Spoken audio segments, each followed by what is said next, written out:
Alio, pradedančiųjų solo verslininkų ir nepalaikytų blogio ir ekspertų, psichologinė pagalba ir klientų aptarnavimas skyrius klauso, ko galiu būti jums naudinga. Nėra pardavimų profilį. O ką jau darot? Dedat pardaviminių postus, reelsus, pasakojate apie savo paslaugą, produktą. Ir kaip dažnai tai keliat? Kasdieną. Tai jūs greičiausiai jau užknisot su pardavimas. Gerai, o ką dar darot dėl pardavimų? Dedat atsiliepimus. Pratau, labai dažnas irgi atvejas. Paklausykit dabar ir aš jums duosiu visą pilną instrukciją, kaip galima atsiliepimus paversti pardaviminiu storytellingu, kuris atneš jums klientus ir pardavimus. Užsirašykit. Pirmiausia, jums reikia padaryti principinį atsiliepimą, kurį atsiunti klientas.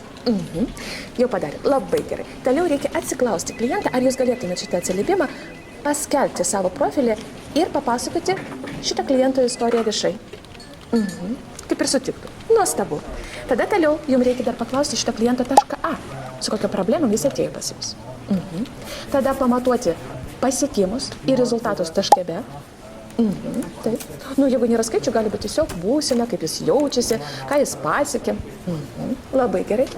Tada toliau galima pasimti dar šio kliento nuotraukas ir visą tai sudėlioti į keisą. Kas yra keisas? Lietuviškai tai yra kliento sėkmės istorija. Taip.